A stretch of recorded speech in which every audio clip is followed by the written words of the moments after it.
Hello, hello, hello. Welcome to SOS, where I'm saving our sex lives one bedroom at a time. My name is LaKeesha Hines, and I am so happy to be here with you guys this evening. Let me know where you're streaming from. I always want to know, where are you checking in from? Make sure you drop that in the chat so I can shout you out. So, listen, I know you guys can read, right?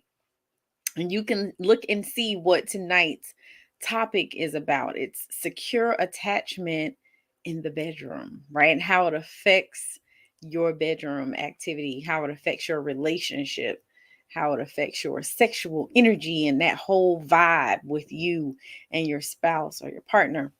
But before we get into that, I really want to talk to you guys about the power of manifestation. There's a lot of things that we all can look at, we can reflect on in our lives, and we can say, I don't have what it is that I want. I don't have everything that, I feel like were goals. I haven't met specific goals in my life. And we go on this quest to try to find those things, or to try to fill that void that we have with something else. And oftentimes it's something unhealthy that we're doing. And so rather than, my first thing always is, if there's something that is missing, if there's a void, or there's something that you want more of in your relationship, instead of turning outward to look for whatever the thing is, or to fill the void with something else, instead of turning outward, turn inward to your partner. It's something that I'm always encouraging you guys to do. But, if you're not in that headspace, or maybe you tried that and it wasn't successful, then, let's talk about what you as an individual can do. And so that's why I want to just talk to you a little bit about manifestation. This was not a part of our topic for tonight, but I don't know. I just feel like this is something that maybe somebody needs. So, if you're familiar at all with manifestation, then you would have heard the laws of attraction, right? Because it's a concept that's very familiar. I mean, Oprah brought it out in her book, The Secret, back in 2006, and it sold literally like more than 30 million copies. And so it's something that Deepak Chopra talks about, Gabrielle Bernstein, Iyanla Van Zant. They've all talked about it. These are big names, right, that have discussed this and talked about it. But one of the things that I would like to point out is that, this does not happen overnight. Manifestation is not like you snap your fingers and then automatically things are manifesting. So what it's really about is turning your dreams into reality. And so it's not just sitting on the couch daydreaming and, just hoping and trusting that it will one day turn into reality. No, you have to take proactive steps toward whatever it is that you desire. You cannot expect for it to happen instantly, right? And so while it is not an overnight process, it is something that will take time. Time literally is a small price to pay for what hopefully you will get in the end. All right. So, again, what is manifestation? Bringing something tangible into your life through attraction and belief. For example, if you think it, it will come. Now, there's more to manifestation than just willpower and positive thinking, right? Manifesting, um, Angelina Lombardo said, manifesting is making everything you want to feel and experience a reality through your thoughts, actions, beliefs, and emotions. All right. So, the first thing we want to do when we want to start manifesting is getting clear about our goals. That is the first thing. If you have no clue what it is that you want, you don't know what your goals are, how are you going to manifest? Because remember, we are bringing these things, right, that are um in our minds, right? It's bringing something tangible in your life through attraction and belief. But if you don't even know what it is that you want, If you're not thinking it, it's not going to come. So the first thing is be clear about your goals. What is it that you want? You have to know exactly what you want. If you work with me, if you are one of my clients, the first thing I ask you, what do you want? Because you're the only one who dreams your dreams, right? And so you have to know that. And whatever you desire, you have to make your intention as specific as possible. The more concise, the more clear, the better. Okay. So sometimes we might say, oh, I want my dream job, and leave it at that. So you have to say more than that. What is your dream job? What are the hours? What's the pay? Do you want vacation time? Do you want medical insurance? Do you want life insurance?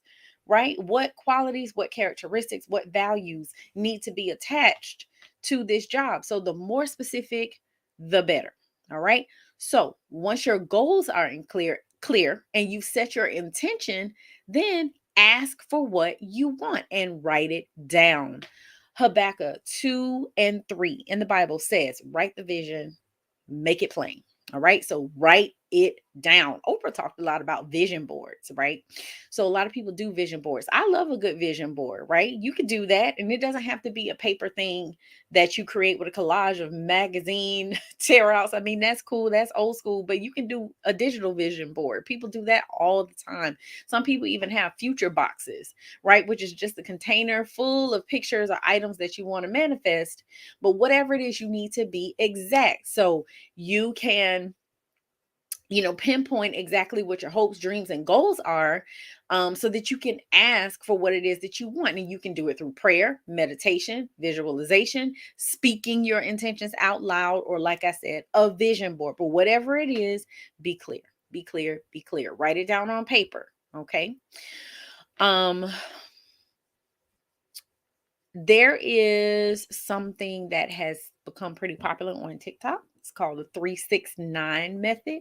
So basically, you write down what you want in this order: 3 times in the morning, 6 times in the afternoon, and 9 times at night for either 33 or 45 days. But it could be something as simple as just writing a letter to God. Okay.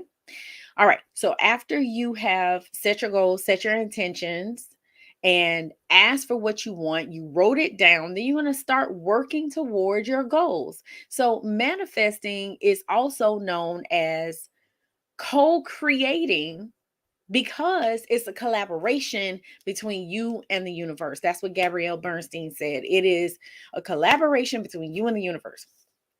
So knowing exactly what you want is half the battle, but you won't see any results without action. This is also biblical and spiritual, right? Faith without works is dead. You got to believe, but you also got to move. Okay. So now start thinking about what steps you need to take to reach your goals, and then build them into your routine. So if you're trying to make like a major career change, you might want to start networking with people in your new field and set up some practice job interviews. Okay. Um, all right. Then you want to be mindful and thankful of what you receive. Be mindful of what you receive and be thankful for what you receive, right? So you may not get everything you envision in the order and the time frame that you want. That's typically how God works. But you should receive and you should acknowledge what you do get, no matter how big or small it is. All right. You want to be mindful of and thankful for whatever it is that you receive. You can do this by creating a gratitude journal. You can take 5 to 10 minutes before you go to sleep and write down what you're grateful for, as well as anything that may have happened during the day that brings you closer to whatever it is you're trying to manifest. So maybe you want to save enough money for retirement, and you get a call from your service provider for your phone or your cable bill or whatever, saying that, hey, we got a way to lower your monthly bill. Man, that saves you money. That puts you closer towards being able to save more money for your retirement. It's just a small example. All right. Another thing that's really important with this manifestation is letting go of any resistance and limiting beliefs. Oh my gosh, the mind is the battlefield, said Joyce Meyer. We really have to be mindful of our mindset and our behaviors, because we have got to remove any obstacles or any limiting beliefs that are going to cloud our vision, including fear and negative self-talk. We often tell ourselves we're not good enough, we're not worthy enough, we're not smart enough, we're not enough, whatever it is. And it's a tape that plays over and over and over again. So we have to be conscious of that and make sure that we're not acting out of a false belief system. All right. And so we do have to let go of any resistance and let go of any limiting beliefs. And how you move past your limiting beliefs are to identify what they actually are. So you're going to ask yourself, what are the beliefs that I have about myself that could be hindering my progress? And you write down your answers.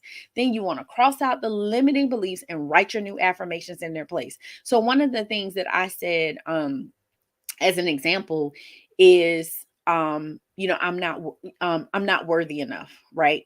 Not worthy enough. So you would scratch that out and your affirmation would be I am worthy. Okay. If it's I don't deserve love, if that's a limited belief, then you scratch that out and you say I deserve love, right? So whatever it is, you write an affirmation to counter whatever the negative self-talk is, whatever the limiting belief is. All right. Also, make sure you check and change your energy. Energy is everything. And what we put out into the world is what we get back. So we are constantly sending out negative energy through either our thoughts or our feelings, then we're going to attract that same energy back. So we have to make sure we shift our energy, right? Or, sometimes you'll hear people talk about raising your vibrations, right? So you'll attract more positivity, which will help you realize your goals if you're able to shift that energy. And it's really simple, quite simple to shift your energy. You just focus on any activity or any thoughts that will create feelings of joy and happiness. So it could be doing something nice for somebody else, could be donating to a meaningful cause or organization, volunteering. Maybe it's meditating in the morning. Maybe it's yoga, quick little yoga class. Maybe it's some time in nature, those of you who enjoy being outside, or maybe it's just treating yourself to some self-care. But just be mindful, be flexible, trust the process. The process is fluid. So you got to trust your actions, visions, and clarity, as well as the powers that be, which is God. Faith, for sure, is the motivator and the guiding force that we need. But be flexible, trust the process, be kind to yourself. We can manifest love. We can manifest money, right? We can do that. We can manifest those things. The fastest way to manifest something that you want is if you see it and feel it, you will achieve it. The easiest way to manifest something is to be clear about what you want. Don't put out mixed signals. Take action and make sure you are working toward your goal. Okay. And you should remain receptive also. All right. Ask for what you want. Be on the lookout for signs of any success or any achievements. And just remember, the only thing that's stopping you from manifesting your dreams is you. Whatever you can visualize in your mind, you can hold in your hand. All right.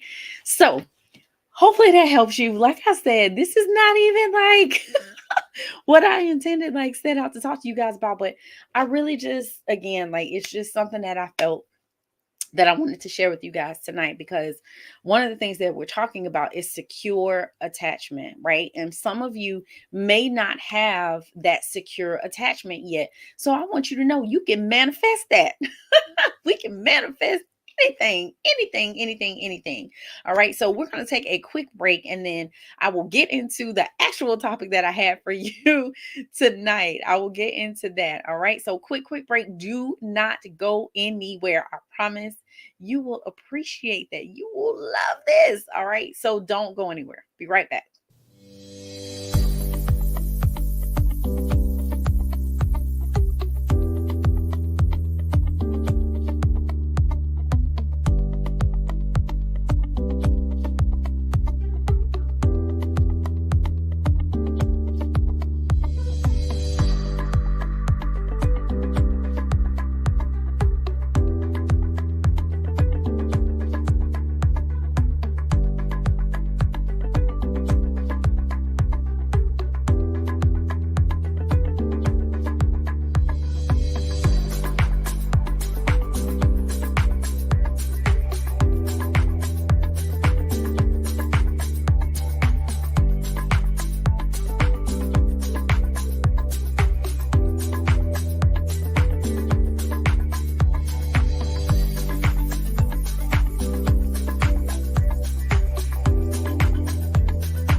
When 45 men from all walks of life come together in one place for one purpose, there is a collective harmony that produces an amplification of power that leaves an impact on the lives of men that cannot be erased. A fraternity of legendary men, all at the tipping point, on the precipice of greatness, meeting for one weekend to turn their worlds inside out. For the first time ever, the Foundry Experience. Not an event, not a seminar or retreat, but an opportunity to come face to face with the man you were always destined to be.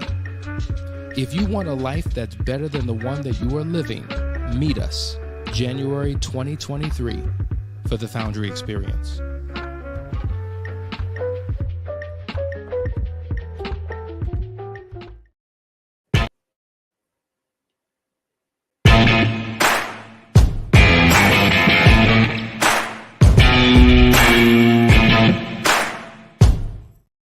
Welcome back. Welcome back. What's up? My boy Ben is in the house. Hello to LaKeesha, DKF 1217, LaShonda. Hello, hello.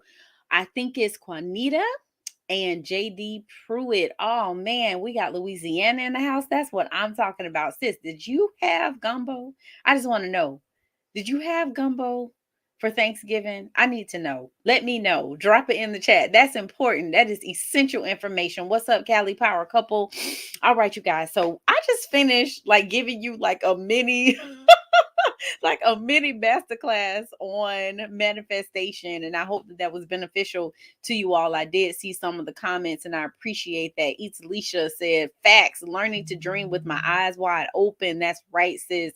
She said, must be intentional and expectant. Yes, DKF 1217 said, I have recently really started digging into understanding manifestation with a biblical parallel. Speak those things that aren't as though they are. Yes. I don't know if you're a male or female, so I can't say. I'm just going to say, yes, fam. Yes. Absolutely. Talisha also said, so true. It's a mindset thing. Yes, it is for sure. All right. So let's jump into this secure attachment. All right. So you guys know this has been a series, right, where I was talking about different types of attachment. So tonight we're talking about secure attachment. And this one is affectionate. It seeks long-term relationships.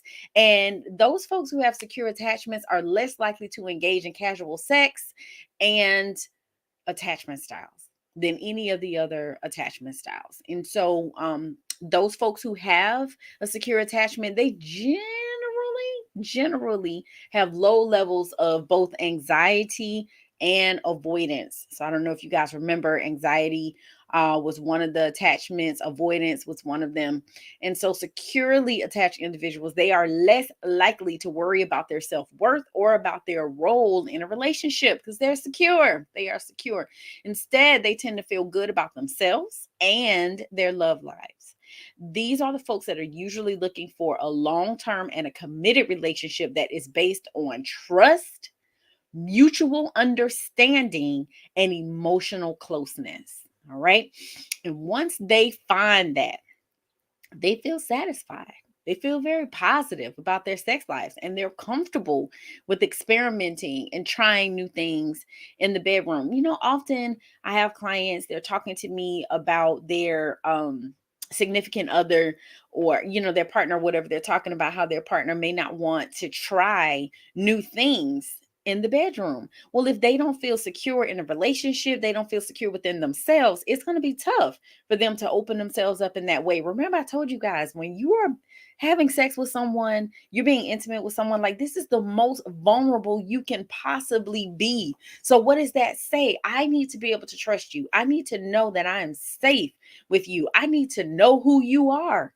And I need to know who I am, right? In order for us to completely open ourselves up to our partners and to our spouses, right? So the more secure the attachment, the more willing we are to experiment and try new things, right? Okay, so where do I want? Oh, look at your comments. Look at your comments. Oh, Mr. Thomas, you said I'm Texas, Louisiana, and I definitely had gumbo, shrimp, crabs. Okay, you just gonna break it down, tell me everything. I can't have none. DK says I was a secured attachment until husband's infidelity, and now I am anxious attachment. I feel that, and that's real. Thank you for sharing that. For sure, the attachment does change because again, now you don't trust yourself. You're not confident. You don't trust your partner. So yes, there's all types of insecurity that jumps in, creeps in, leaps in right when there's infidelity, for sure. So, um, yeah, now going back, because one of the things I taught you guys too was going back to adolescence and what that looks like. So during adolescence, a lot of times secure individuals, they are less likely to engage in one night stands or casual sex. They're also less likely to use sex to manipulate others or to feed their egos. And I told you the insecure attachments, they were all in with these one night stands and casual sex. And also sex was used right to try to manipulate the feelings of others or their particular egos. And so the main reason for secure adolescent sexual encounters is to express affection for their lovers. And so they're individuals who already enjoy satisfying and passionate sex early in their lives, which is healthy, 100% healthy. Okay? So think about it. If you are, we talked about all the different attachments, and I want you guys to let me know, drop it in the chat, like which attachment style do you think you have? All right, let me know. Give me 1 second. I'm going to give you a minute to drop that in there for me. Drop it in there. Let me know because it's important that we are all aware of our attachment styles. So just take a moment and drop it in there, what you think you have.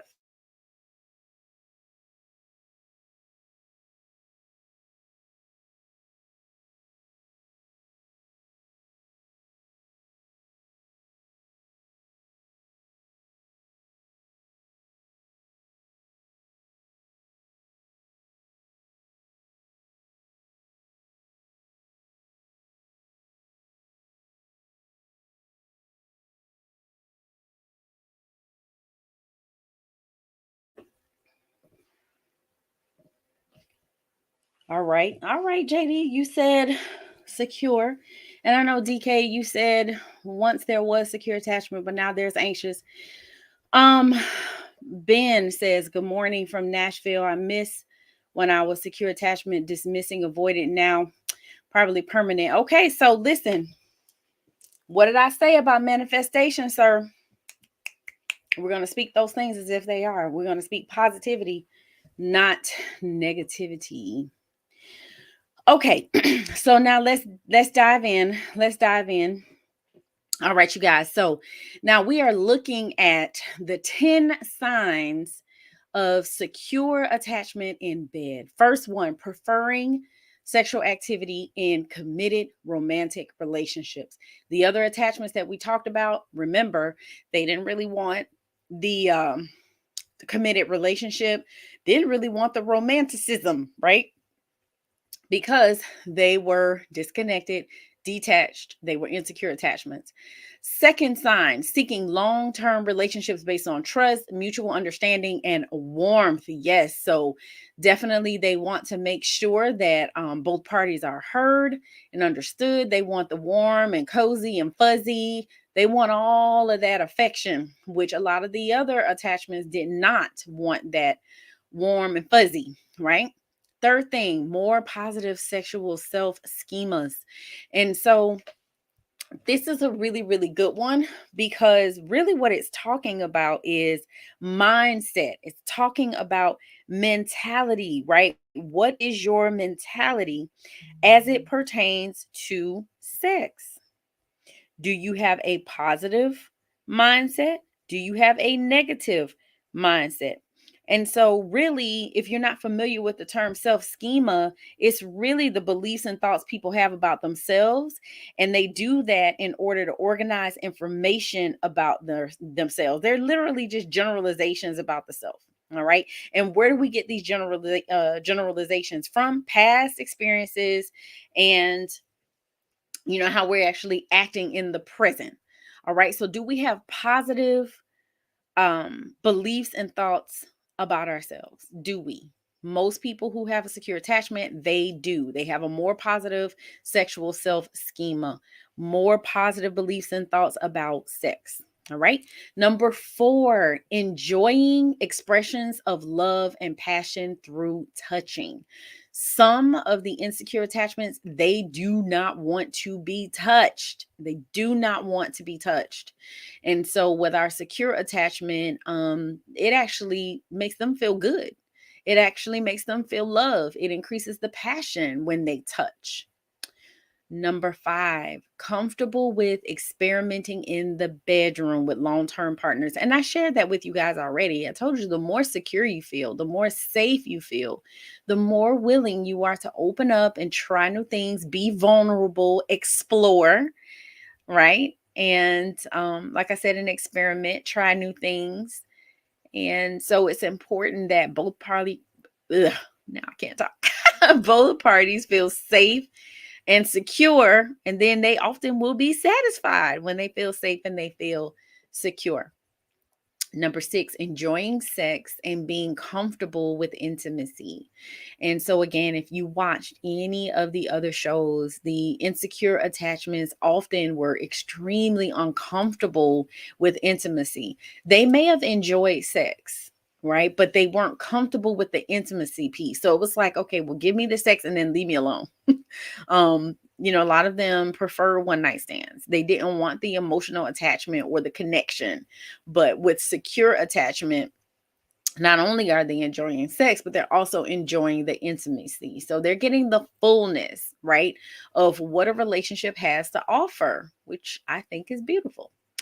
All right, number seven, fewer doubts about intimate relationships. Remember, a lot of the other attachments, they just did not like the idea of intimacy. They really, really did not like the idea of intimacy. And actually, specifically with the anxious, preoccupied attachment style, they worried about how they were perceived, so much so that they literally will only have sex to seek proximity, reassurance, and approval. That's it. Like using sex to actually satisfy their need for security and love.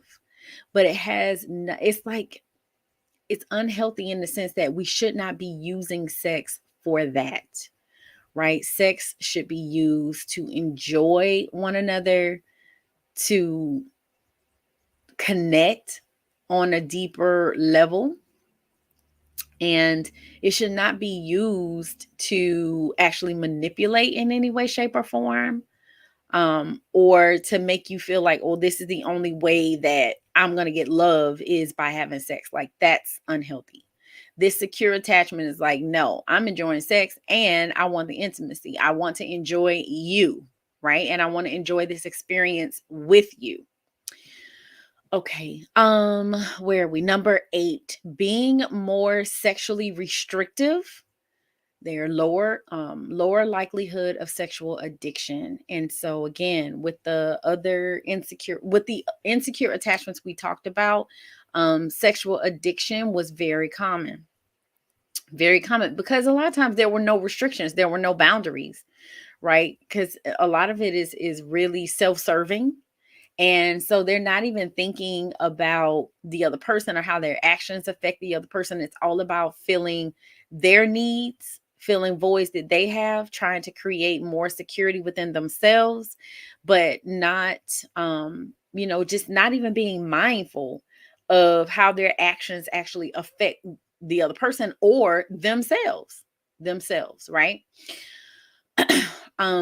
All right. So number nine, in adolescence, fewer one night stands, and main motive for sex is to express love for partner. I share that. Yes, they are having sex because it's an expression of love, and that's very healthy. In adolescence, fewer negative and more positive and passionate emotions during sexual activity versus second guessing and self-doubt and all of those things. So again, everything starts with you being secure within yourself. That will cause you to have a secure sex life as well.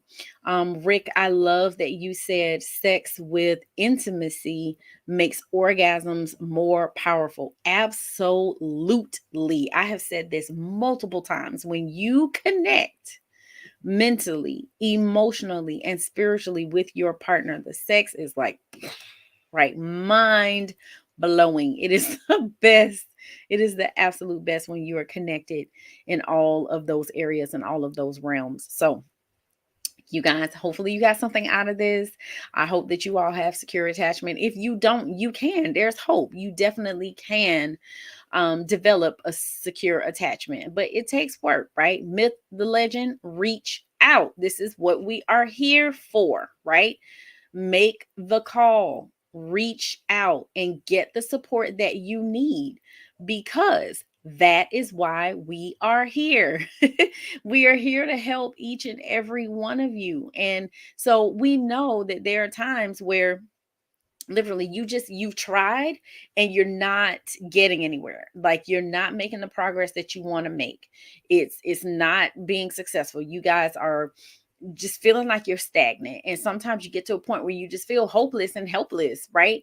And so that's the time when you really really need to bring someone else in. Idealistically, you bring someone else in before you even get to that point, but we understand that that doesn't always happen. So you've tried it, it's not working, now you need help. Make the call, reach out, set up a discovery call with Hassani, and I'm here for you. I got you. I want you all to enjoy your sex life, especially if you have been married and you've made a vow and a commitment to God. And so this is the your last piece, the last person that you're going to be sleeping with until the day that you die. You better make sure it's special and it's magical, and you do whatever you got to do to improve it and make it better so you can have the best sex of your life. So I see your question, JD, and yes, one can be secure and the other can be insecure. Absolutely. That happens all the time. Very common. So, you guys, enjoy your night. Enjoy your night. And I tell you, please make sure that you reach out for support if you need it. All right. Next week, if I'm not mistaken, I think I'm talking about weaponizing sex. So you don't want to miss it. All right. Thank you guys so much for tuning in. Thank you for all your love and support and for commenting and dropping your location, because I love to see where you're streaming from. But I will see you guys next week. Have an awesome, awesome night. Bye, you guys.